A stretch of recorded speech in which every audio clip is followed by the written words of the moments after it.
how do you suggest I become more tax literate when you're not available? You know, because like yourself and other people who do what you do, there are points where you're just sometimes not able to be reached. Absolutely. And it could be at a critical point where obviously you don't know that, but I know that. And it's like, what do I do? Is there anything to access? And I know they got this tax book in the head, it's like the Bible. It's just, and I don't think nobody really wants to go through that, you know, but I noticed a thing. You know, let us know what that's called also, but and any other things you might have. I mean, a couple of things you might have for that. Yeah.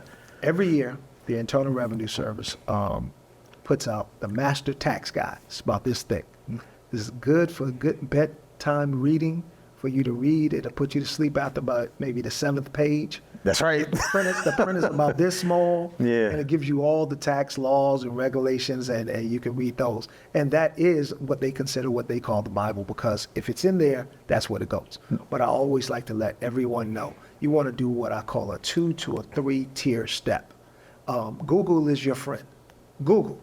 But don't believe everything that Google says, because Google can be wrong too as well. Just like an individual could be wrong or someone else could be wrong. But if you can Google and then go to the next step and go to the source of it all, irs.gov, and look it up on irs.gov. A couple of good publications to look at. Publication 17 will give you for individuals and Schedule C filers, Schedule A filers, Schedule E filers. Those Schedule A's are your itemized deduction. E is for your rental properties, and the C's are for your businesses that you may own as an individual, as an LLC, also one person. Look at your publication 17. Also on the IRS website, you can put in the search engine different types of names, things that you're looking for, the topics, and it'll come up to different publications and the forms with instructions, and look at that. So Google is your friend. You can start there to get a quick answer, but you want to follow it up with some other from the source, irs.gov. And also start at irs.gov and then Google as well, because it may give you a layman's terms if you can't understand it totally what the IRS is saying. I was going to go into that because I'm sure the jargon in that book will probably go way beyond the average person, and some people slightly above the average, because you're in a space that you just don't live in daily in terms of the learning part. I really like that, because there's a lot of people, a lot of do-it-yourselfers these days, and they're trying to do it themselves. So this will give them the avenue to attempt it.